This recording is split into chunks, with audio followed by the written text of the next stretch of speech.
Are you one of those who are just sick of retro-style indie games, paying tribute to the NES and SNES era classics? Well, if awesome titles blending pixel art along with action and challenging gameplay keep coming out, like Steel Assault from Tribute Games, I'll never get tired of playing them. Everything starts like an ordinary afternoon, taking a ride in an alternate dimension where apparently New York was flooded and you're going 1,000 miles per hour in your unpiloted boat.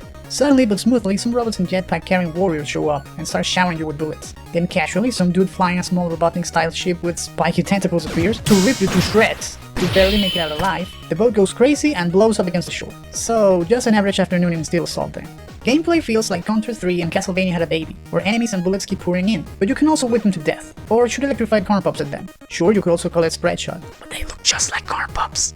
Additionally, they give you a handy grappling hook mechanic to avoid any whining, so you can zip around all over the place like Batman, like Bionic Commando. You can shoot it horizontally, vertically, or diagonally. Heads up though, it must be used only when truly necessary, to avoid looking like a fool flailing ropes to the wind. Nevertheless, the first time you nail the grappling hook mechanic and get to an out-of-reach item is glorious. The action is frantic, you can't stay still for long, unless you love being riddled with bullets. Fortunately, the game controls were designed for maximum mobility. They're cozy and responsive. There's even a neat slide move to avoid pesky attacks in style. It's especially convenient after you learn the patterns from every enemy, and then start boasting and humiliating them. Yep, we know you love to do that. Missed again, you idiot.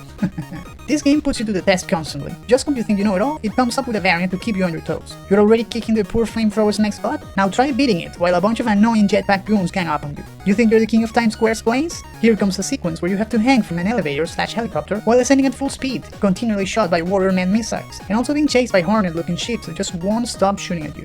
Did we mention that there are two difficulty modes? There's normal mode and masochist mode. In masochist mode, or arcade as some might call it, every enemy does double damage and they can take a beating, much more than normal mode. Of course, there are no checkpoints, and no matter where you die, you have to start all the way back from the beginning. Do not pick this mode unless you have a lot of patience.